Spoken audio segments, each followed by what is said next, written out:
immediately I was just like connected right to the character, Star. Right in that first chapter, we meet Star, we meet her childhood friend Khalil, and we go right into the incident that happened that kicks off our story. I was immediately hooked. One, I was hooked in by the voice, how Star talked, how the author really brought the reader into her world. And two, the theme. I think the theme just really really struck out at me. It's just about standing up for yourself. So I instead of that one chapter, I ended up reading about half of the book in 2 days while I was shooting the TV show. Okay, so and I knew I had to be involved right there. It was my duty to really chase this book and just get me on the phone with Angie Thomas. I want to talk to Angie Thomas. I want to be behind this project. What makes her life interesting that she lives in an inner city neighborhood, but her family, her mom and dad, drives her out about 40 minutes out to another school, which is Williamson Private School. There is where she tackles and become version star 2, not able to become herself. If she talks too slang, they think she's hood. She let everybody know where she's from. They'll think she's ghetto. So she has to put on a mask to become who they want her to be. But the story evolves when she witnessed the shooting of one of her childhood best friend, Khalil Harris.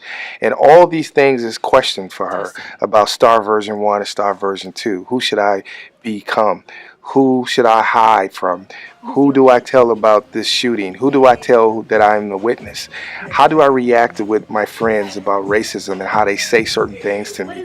This is about her awakening. This is about her journey and really owning up and really realizing I am the most important person in my life and I'm going to be who I want to be. And this is what that story becomes about her journey of being a full person. Not only do you have to struggle to become someone else, which we describe as being code switching, which is being someone else and switching to who you become to become somebody else to make them feel comfortable. And that's who Star, she struggles in the white world of with being herself and with that identity, but also in Garden Heights. There's many things that she hiding from her Garden Heights friends. I mean, she has a white boyfriend named Chris, who's very close. They've been dating for about 6 months at Williamson. She has very rich friends in her private school. A lot of her friends at Garden Heights thinks that she's being bougie or being uppity because she goes to a nice private school. And also she has to switch her behavior and her language and her dialogue and how she talks in Garden Heights.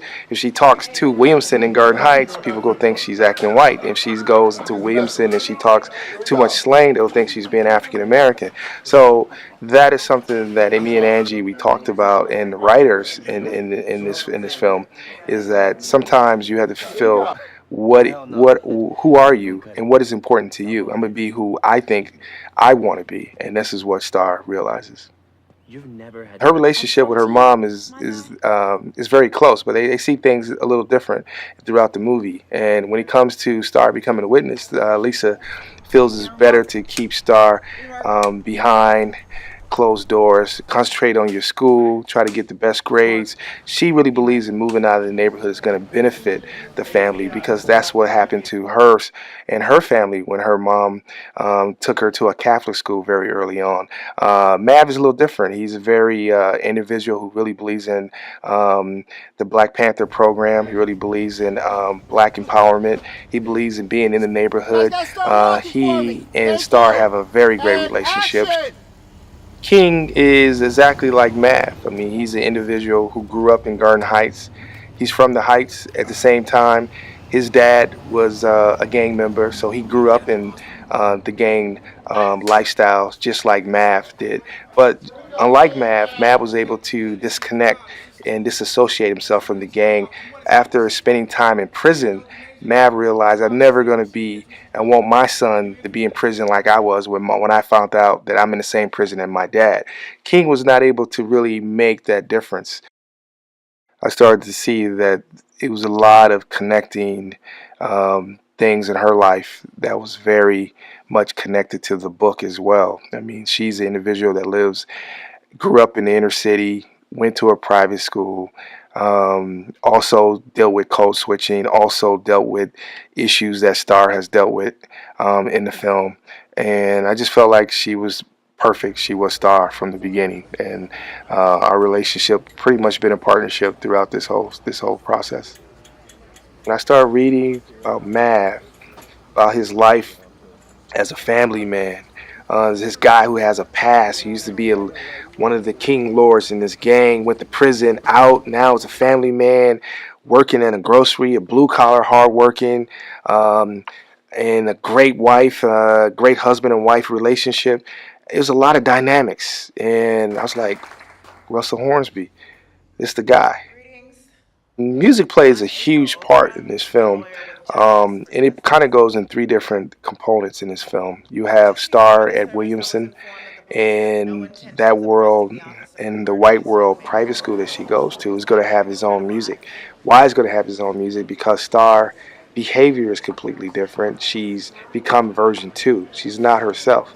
So her style, her behavior, her walk, and the way she do things is going to completely change the music, and it's going to be completely different than what we hear in Garden Heights.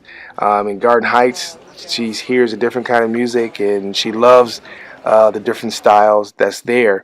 But that music is completely different in Williamson. So you have two different styles. At the same time, you have this music of the score that we have that's going to be composed by Dustin O'Halloran, who did a great movie, nominated for an Oscar.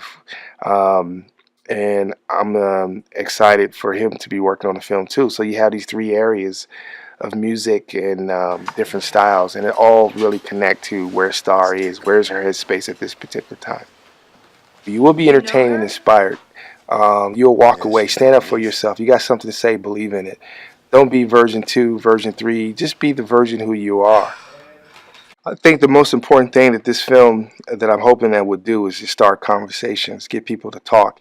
There's many different subject matters that we deal in the film. Um, Police brutality. We deal with undercover racism. We deal with black on black crime. And at the same time, we deal with just the ideal of standing up for what you believe in.